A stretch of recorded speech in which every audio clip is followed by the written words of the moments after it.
राधे राधे मेरे प्यारे भाइयों बहनों माताओं व बंधुओं, संस्कार की बातें चैनल में आपका स्वागत है। बंधुओं, आज आषाढ़ मास में आपको श्रवण करवा रही हूँ स्कंद महापुराण की कथा। बंधुओं, स्कंद महापुराण की कथा को यदि कोई एक बार भी सुन लेता है, उसे करोड़ कोटि गुना पुण्य की प्राप्ति होती है। बंधुओं, पूर्ण विश्वास, सच्ची निष्ठा के साथ एकाग्रचित्त होकर स्कंद महापुराण की कथा का श्रवण करें और पुण्य प्राप्त करें। बंधुओं, यदि आपने YouTube चैनल संस्कार की बातें अब तक सब्सक्राइब नहीं किया तो जरूर करें और बेल आइकन दबाना ना भूलें, ताकि आपको हमारी आने वाली सभी वीडियोस की जानकारी सबसे पहले हो सके।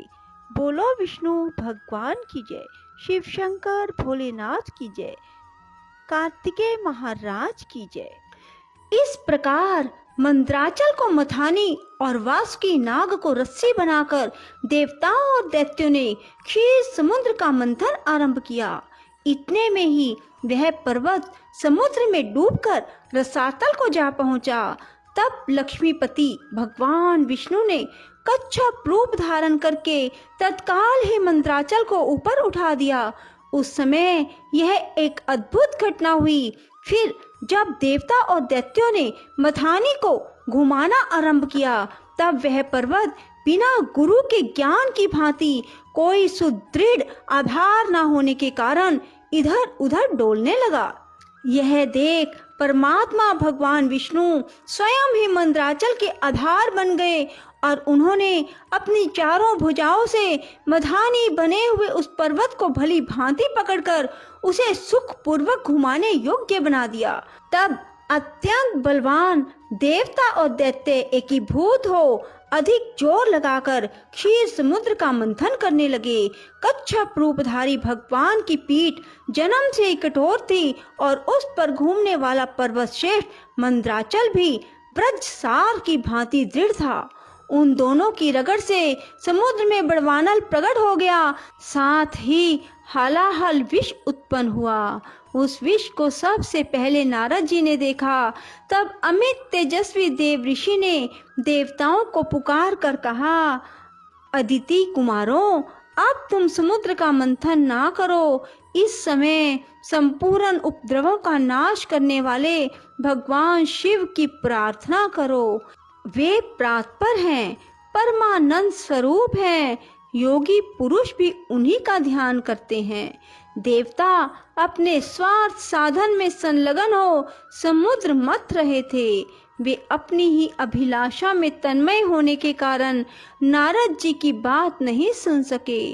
केवल उद्यम का भरोसा करके क्षीर सागर के मंथन में संलग्न थे।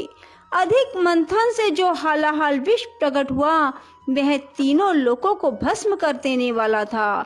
वह प्रौढ़ विष देवताओं का प्राण लेने के लिए उनके समीप आ पहुंचा और ऊपर नीचे तथा संपूर्ण दिशाओं में फैल गया। स्वस्थ प्राणियों को अपना ग्रास बनाने के लिए प्रकट हुए उस कालकूट विष को देखकर वे सब देवता और दैत्य हाथ में पकड़े हुए नागराज वासुकी को मंदराचल पर्वत सहित वहीं छोड़ भाग खड़े हुए।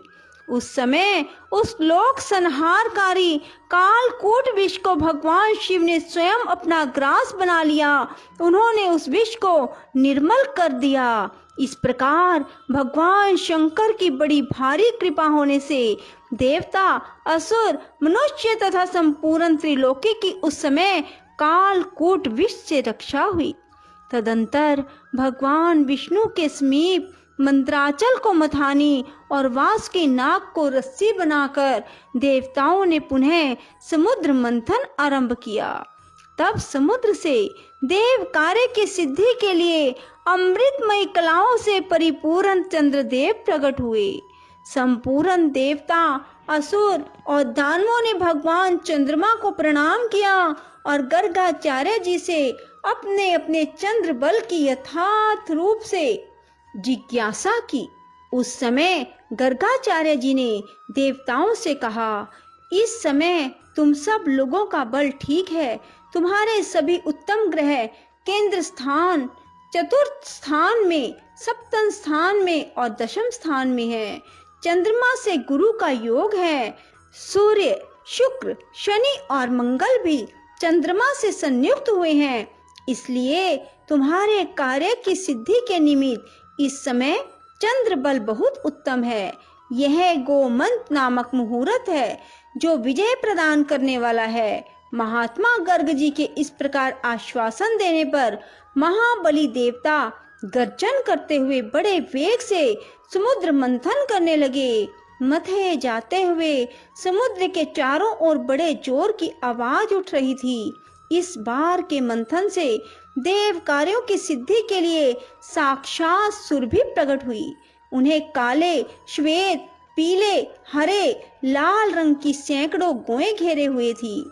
उस समय ऋषियों ने बड़े हर्ष में भरकर देवताओं और दैत्यों से कामधेनु के लिए याचना की और कहा, आप सब लोग मिलकर भिन्न भिन्न गोत्र वाले ब्राह्मणों को कामधेनु सहित इस संपूर्ण गौओं का दान अवश्य करें। ऋषियों के याचना करने पर देवताओं और दैत्यों ने भगवान शंकर की प्रसन्नता के लिए ये सब गौएं दान कर दी तथा यज्ञ कर्मों में भली भांति मन को लगाने वाले उन परम मंगल में महात्मा ऋषियों ने उन गौओं का दान स्वीकार किया। तत्पश्चात सब लोग बड़े जोश में आकर क्षीर सागर को मथने लगे। तब समुद्र से कल्प वृक्ष, पारिजात, चूत और संतान, ये 4 दिव्य वृक्ष प्रकट हुए। उन सब को एकत्र रखकर देवताओं ने पुनः बड़े वेग से समुद्र मंथन आरंभ किया। इस बार के मंथन से रत्नों में सबसे उत्तम रत्न कौस्तुभ प्रकट हुआ, जो सूर्य मंडल के समान परम कांतिमान था। वह अपने प्रकाश से तीनों लोकों को प्रकाशित कर रहा था। देवताओं ने चिंतामणि को आगे रखकर कौस्तुभ का दर्शन किया और उसे भगवान विष्णु की सेवा में भेंट दिया। तदंतर चिंतामणि को मध्य में रखकर देवताओं और दैत्यों ने पुनः समुद्र को मथना आरंभ किया। वे सभी बल में बढ़े चढ़े थे और बार बार गर्जना कर रहे थे। अब की बार उसे मथे जाते हुए समुद्र से उच्चैःश्रवा नामक अश्व प्रकट हुआ। वह समस्त अश्व जाति में एक अद्भुत रत्न था। उसके बाद गज जाति में रतनभूत ऐरावत प्रकट हुआ।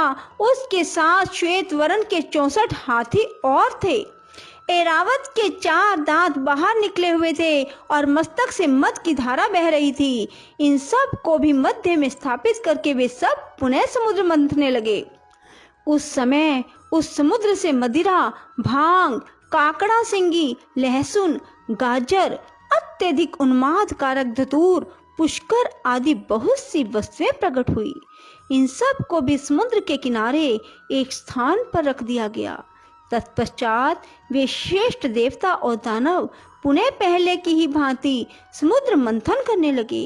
अब की बार समुद्र से संपूर्ण भुवनों की एकमात्र अधीश्वरी दिव्य रूपा देवी महालक्ष्मी प्रकट हुई, जिन्हें ब्रह्मवेता पुरुष वेदांत विद्या कहते हैं। इन्हीं को दूसरे लोग मूल विद्या कहकर पुकारते हैं और कुछ समर्थशाली महात्मा इन्हीं को वाणी और ब्रह्म विद्या कहते हैं। कोई कोई इन्हीं को रिद्धि, सिद्धि, आज्ञा और आशा नाम देते हैं। कोई योगी पुरुष इन्हीं को वैष्णवी कहते हैं। सदा उद्यम में लगे रहने वाली माया के अनुयायी इन्हीं को माया के रूप में जानते हैं। जो अनेक प्रकार के सिद्धांतों को जानने वाले और ज्ञान शक्ति से संपन्न हैं, वे इन्हीं को भगवान की योग माया कहते हैं। देवताओं ने देखा देवी महालक्ष्मी का रूप परम सुंदर है। उनके मनोहर मुख पर स्वाभाविक प्रसन्नता विराजमान है।